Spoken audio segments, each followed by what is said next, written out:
The cargo hold reeked of oxidized metal and despair. Sarah pressed her 3 kittens closer to her chest, their small bodies trembling against her matted fur.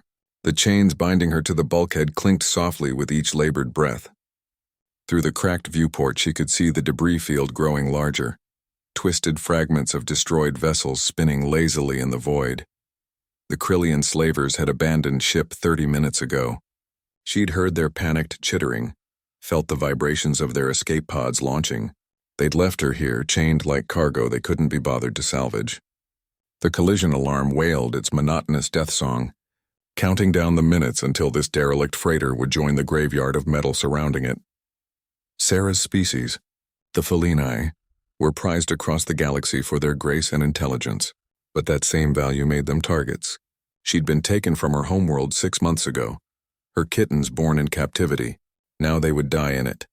Her youngest, barely 2 weeks old, mewled softly. Sarah licked the kit's head, her rough tongue smoothing down the downy fur.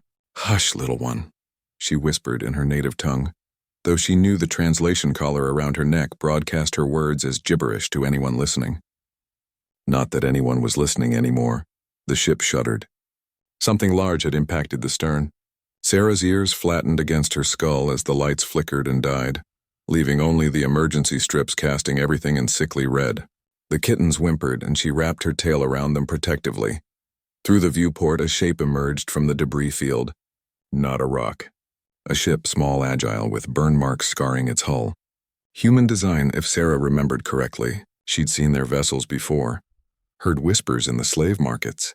Humans were newcomers to the galactic stage, considered reckless by the elder races. Too emotional. Too unpredictable. Too dangerous. The human ship latched onto the freighter's hull with a pneumatic hiss that echoed through the dying vessel. Sarah's heart hammered against her ribs. Humans rarely took slaves, but they weren't known for their mercy either.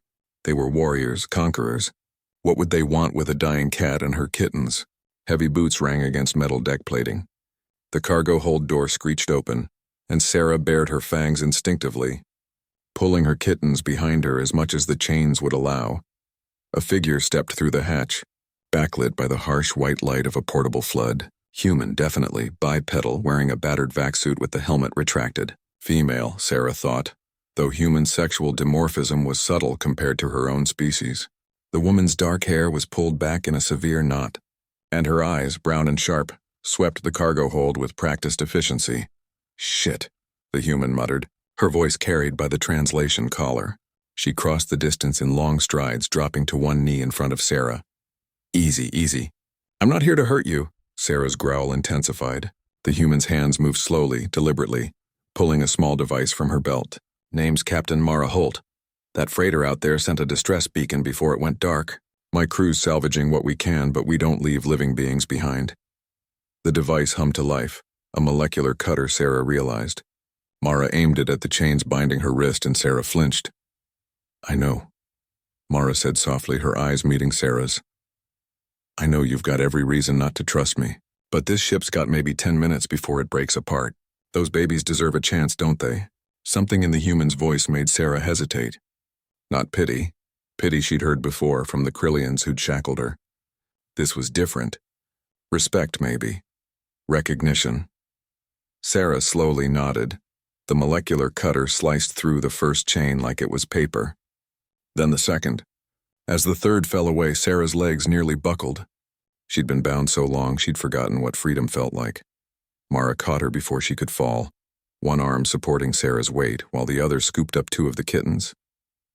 "Can you walk?" Sarah grabbed her youngest, cradling it against her chest. "Yes, good, move." They ran. The freighter groaned around them, bulkheads buckling as structural integrity failed.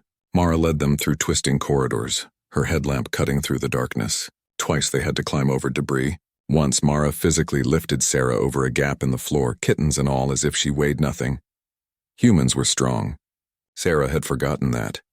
They burst through the airlock just as the freighter's spine snapped with a sound like a dying god.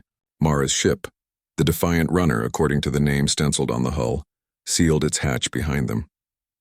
Through the viewport, Sarah watched the freighter tear itself apart, scattering its guts across the void. Mara set the kittens down gently on a padded bench in the airlock chamber. "Medical bays 2 decks down. My crew doctor's probably human-centric, but she's good. We'll get you and your babies checked out. Sarah stared at her, this strange human who'd risked her life and her ship for strangers. Why? Mara paused, one hand on the inner hatch control.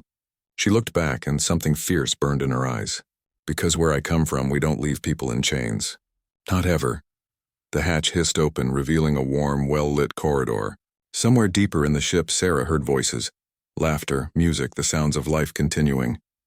Her kitten stirred, curious now instead of afraid. Come on, Mara said, extending her hand. Let's get you home. Sarah took the human's hand.